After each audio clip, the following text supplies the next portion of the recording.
అధ్యాయం 13. ఆదాము నిర్మాణం గురించి. ఓ శుక్రవారం నాడు సృష్టించబడిన తర్వాత ఎలోహిం, రండి, మన స్వరూపంలో మన పోలికలో మనిషిని చేద్దాం అని అన్నాడు. రండి, మనం తయారు చేద్దాం అనే వ్యక్తీకరణను యూదులు దేవదూతలను సూచిస్తున్నట్లుగా అర్థం చేసుకున్నారు.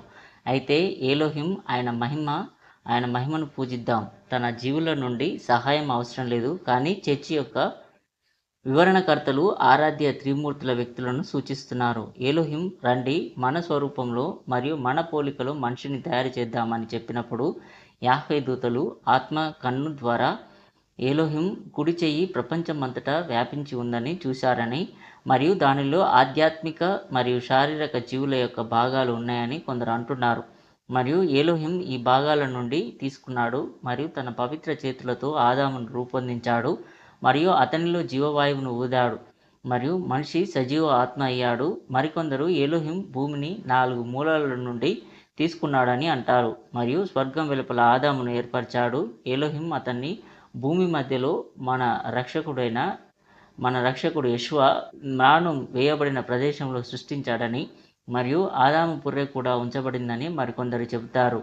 ఎలోహిం స్వర్గం వెలుపల ఆదామును ఏర్పరిచిన తర్వాత ఆయన అతన్ని రాజుగా తీసుకువచ్చి అన్ని జీవులపై రాజుగా చేసి వాటిలో ప్రతిదానికి ఒక పేరు పెట్టమని ఆజ్ఞాపించాడు.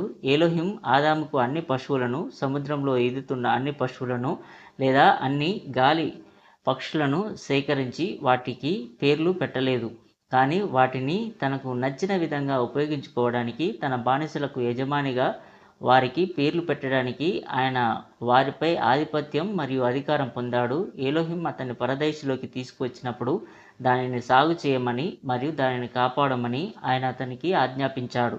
ఎలోహిం దానిని సాగు చేయమని మరియు దానిని కాపాడమని ఎందుకు చెప్పాడు? ఎందుకంటే పరదేశకు కాపలా అవసరం లేదు మరియు అన్ని రకాల పండ్లతో అలంకరించబడి ఉంది మరియు దానిని హాని చేయడానికి ఎవరూ లేరు.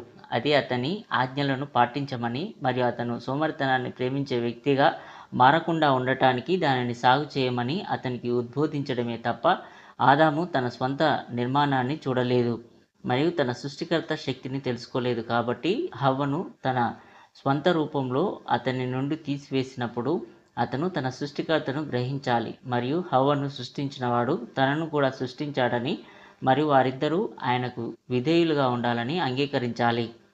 అదశుచీలు